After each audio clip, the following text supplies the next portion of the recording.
کہ افغانستان میں وہ ہو گیا ہے تو انٹرنیشنل کمیونٹی ظلم ہو گیا ہے. کشمیر میں انٹرنیشنل کمیونٹی کرے گی نہیں، بالکل نہیں کریں گے، کوئی بھی نہیں ہوگا. تقاضے اور ہیں، ہندوستان کے ساتھ تعلقات اور ہیں، افغانستان اور طالبان کے ساتھ اور ہیں. تو موجودہ حالات جو موجودہ اس وقت دنیا کا فریم ورک ہے، ایک ورلڈ آرڈر ہے، اس میں پاکستان ایز اے ملک ہماری کیا حیثیت ہے؟ انڈیا ایک بہت بڑی ایک اکانومی ہے، انڈیا ایک بہت بڑی مارکیٹ ہے. جہاں تک ڈوزیئرز کی بات ہے، دیکھیں ڈوزیئرز ہم نے بلوچستان کے ایشو پہ بھی دیے تھے، ڈوزیئرز ہم نے اس بنیاد پہ بھی دیے تھے کہ راہ کی باقاعدہ ہمارے پاس شواہد موجود تھے کہ راہ اور این ڈی ایس پاکستان کے اندر دہشت گردی کرواتی ہیں. ہمیں آئی ایم ایف سے بھی پیسے چاہیے، ہمیں ورلڈ بینک سے بھی پیسے چاہیے، ہمیں امریکہ سے بھی پیسے چاہیے، ہمیں یورپین یونین سے بھی جو ٹریڈ کے معاملات کے اندر سرٹن کنسیشن چاہیے. تو پھر ہماری بات اس انداز سے، اس سنجیدگی سے نہیں سنی جاتی جس طرح سنی جانی چاہیے. ایاز امیر صاحب، دنیا کے منصفوں سے کوئی امید رکھی جائے، کوئی ایکشن لیا جائے گا اس ڈوزیئر سے؟ کیا عالمی طاقتیں بھارت کو پریشرائز کر سکتی ہیں؟ ٹریجڈی یہ ہے کہ کشمیر کا نام کشمیر ہے، افغانستان نہیں ہے. اگر یہ افغانستان ہوتا تو ہو اب تو طوفان اٹھ کے ہوتے، ایک نہیں طوفانوں کا سلسلہ ہوتا. وہاں پہ افغانستان میں وہ جو انہوں نے تعلیم کے شعبے میں وہ تھوڑی سی علیحدہ کر دی ہے کہ عورتوں کا اور لڑکوں کا اور لڑکیوں کا علیحدہ علیحدہ ہوگا، بیچ میں کرٹنز، اس پہ طوفان ایسے لگتا ہے کہ پوری ہیومن رائٹس کی وائلیشن ہو گئی ہے. اب یہ جو کشمیر کی آپ بات کر رہے ہیں اس کا کسی کو پرواہ نہیں ہے، وہ آپ کو بتانا پڑتا ہے. فلسطین میں کوئی ہو جائے وہاں بھی کچھ نہیں ہوتا ان کو. تو وہاں پہ یہ جس کو آپ نے وہ نام دیا ہے، لقب دیا ہے منصف دنیا کے، جسے ہم انٹرنیشنل کمیونٹی کہتے ہیں، اور ہم بھی ویسے عجیب لوگ ہیں پاکستان جیسے ملک میں اور تھرڈ ورلڈ دنیا میں. وہ جو wire agencies, Reuters, A F P, وہ جو بھی وہ فائل کر دیں رپورٹس، منوان ہمارے میڈیا میں چھپ جاتا ہے. تو یہ جو لفظ ہے انٹرنیشنل کمیونٹی، یہ وائر ایجنسیز کا اصطلاح ہے اور ہم اسے مان لیتے ہیں اور اسے ہم استعمال کرتے ہیں. جی انٹرنیشنل کمیونٹی کے وہ مطلب انٹرنیشنل کمیونٹی کے وہ مامے وہاں پہ لگے ہوئے ہیں کہ افغانستان میں وہ ہو گیا ہے تو انٹرنیشنل کمیونٹی ظلم ہو گیا ہے. کشمیر میں انٹرنیشنل کمیونٹی کرے گی نہیں، بالکل نہیں کریں گے، کوئی بھی نہیں ہوگا. تقاضے اور ہیں، ہندوستان کے ساتھ تعلقات اور ہیں، افغانستان اور طالبان کے ساتھ اور ہیں. وہاں پہ ان کا مفاد جو ہے مجروح نہیں ہوتا، جسے ہم انٹرنیشنل کمیونٹی کہتے ہیں.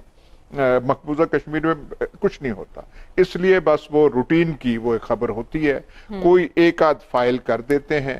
لیکن جس طریقے سے ہونا چاہیے نہ فلسطین میں ایسے ہوتا ہے نہ مقبوضہ کشمیر میں ہوتا ہے. دیکھیں تھوڑا سا اگر حقیقت پسندانہ اس کے اوپر تبصرہ تجزیہ کریں تو موجودہ حالات جو موجودہ اس وقت دنیا کا فریم ورک ہے، ایک ورلڈ آرڈر ہے، اس میں پاکستان ایز اے ملک ہماری کیا حیثیت ہے، ہم کہاں پہ کھڑے ہیں. بالکل دنیا کسی سطح کے اوپر ہماری بات تو سنتی ہے، لیکن کسی ایسے فورم کے اوپر اس کو ہم فورسفلی اس انداز سے نہیں اٹھا سکتے جس سے دنیا اس کے اوپر کوئی ایکشن لے، کوئی ایکشنیبل کوئی کام کرے. لیکن جو اصل مسئلہ کرنے والا ہے وہ یہ ہے کہ جب تک خاص طور پر جو اسلامک ورلڈ ہے، کہنے کو تو ہم دہائیوں سے یہی سنتے آ رہے ہیں کہ ایک موقع آئے گا کہ دنیا جو ہے مسلم امہ اکٹھی ہو جائے گی اور پھر یہ ان کی کوئی بات کوئی سنے گا. وہ جب تک آپ فار ایگزامپل آپ کونسل آف اسلامک ہمارے جو ہے ممالک کی ہے، وہ اکٹھے ہو کے اس بات کو نہیں اٹھاتے تو میرے خیال میں اس کا اثر اس وقت تک نہیں ہوگا. اب ہو کیا رہا ہے موجودہ؟ دیکھیں کیپٹلزم کا زمانہ ہے، مارکیٹ اکانومی کا زمانہ ہے. انڈیا ایک بہت بڑی ایک اکانومی ہے، انڈیا ایک بہت بڑی مارکیٹ ہے. آپ سعودیز کا وہاں پہ دیکھیں جو ٹریڈ ریلیشنز ہیں، یو اے ای اور باقی اسلامک ورلڈ. ریسنٹلی جس طرح اسرائیل کے ساتھ یو اے ای نے اپنا جو ہے سفارتی اپنا تعلقات کھولے، باقی بھی 4-6 ممالک کے ساتھ ان کے رابطے بحال ہو گئے. اس کے پیچھے کیا ہے؟ اس کے پیچھے ایک ہی محرک ہے کہ آپ نے اپنی جو آپ کی اکانومی ہے آپ نے اس کو سپورٹ کرنا، اس کو بڑھاوا دینا ہے. اپنے ملک کے اندر آپ نے جو ہے دولت کی پیداوار جو ہے اس کو بہتر کرنا ہے، تو وہ کر رہے ہیں.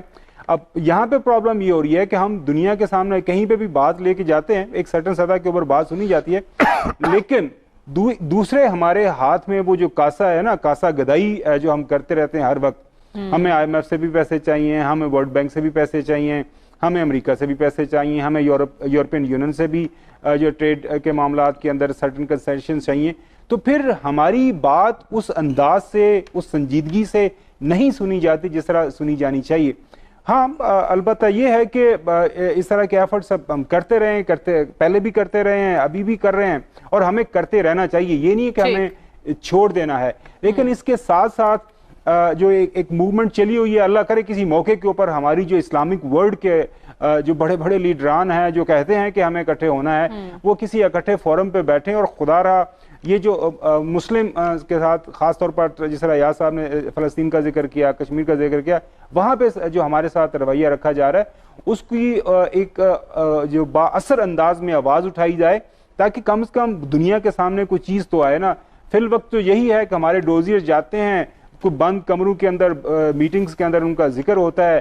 آپ کبھی نہیں سنیں گے کہ جی UN کی جو سیکیورٹی کونسل ہے وہاں اس کا کوئی ہنگامی اجلاس بلایا گیا ہو کہ جی کشمیر کے اندر اتنی بڑی تعداد کے اندر ہیومن رائٹس کی وائلیشن ہو رہی ہے. آج جہاں تک ڈوزیئرز کی بات ہے, دیکھیں ڈوزیئرز ہم نے بلوچستان کے ایشو پہ بھی دیے تھے, ڈوزیئرز ہم نے اس بنیاد پہ بھی دیے تھے کہ را کی باقاعدہ ہمارے پاس شواہد موجود ہے کہ را اور NDS پاکستان کے اندر دہشت گردی کرواتی ہیں, تخریب کاری کرواتی ہیں. یہ جو پاکستان کے اندر چائنیز کے خلاف جو کچھ ہوتا رہا ہے, یہ انڈیا اس میں انوالو تھا. میں سمجھتا ہوں کہ ڈوزیئرز دے دینا ہی بڑی بات نہیں ہے. اچھی بات ہے کہ آپ نے ایک سنجیدگی سے ایک پریس کانفرنس کی گئی ہے, لیکن میں سمجھتا ہوں کہ پاکستان کے اندر کشمیر کاس کے حوالے سے دو آراء نہیں ہیں. پاکستانی قوم اس حوالے سے متحد ہے, اور اصل میدان جو اس کا ہے وہ عالمی میدان ہے, اور اس میں جا کے ان کو جھنجھوڑنے کی ضرورت ہے. دنیا کو بتانا چاہیے کہ جناب وہ بھی انسان ہیں, وہ گوشت پوست کے انسان ہیں, کشمیری بھی, ان کے خون کا رنگ بھی سرخ ہے. تو وہاں پر آپ کا ضمیر کیوں حرکت میں نہیں آتا؟ میں پہلے بھی ذکر کر چکا ہوں کہ اس سے پہلے جب امریکن انتخابات ہوتے تھے تو کشمیر کو جنوبی ایشیا کا ایک سلگتا مسئلہ قرار دیا جاتا تھا. لیکن اب آپ دیکھ لیں کہ صورتحال کیا ہے. اب جہاں تک کشمیر کے ایشو کی بات ہے, اس طرح کی ریزولیشنز دنیا کے اور ممالک میں بھی موجود تھی. مشرقی تیمور میں تھی, سوڈان میں تھی, ایریٹریا میں تھی, لیکن وہاں تو استصواب رائے ہو جاتا ہے, وہاں انہیں ایک خود ارادیت مل جاتا ہے. لیکن کشمیر میں اور فلسطین میں اس لیے نہیں ملتا کہ وہاں پر ان کے ویسٹرن انٹرسٹ ہیں, اس لیے کہ وہ ہندوستان کو اس حوالے سے نہیں دیکھتے. وہ کہتے ہیں کہ وہ ایک منڈی ہے, وہاں پر ان کے معاشی مفادات ہیں, اقتصادی مفادات ہیں.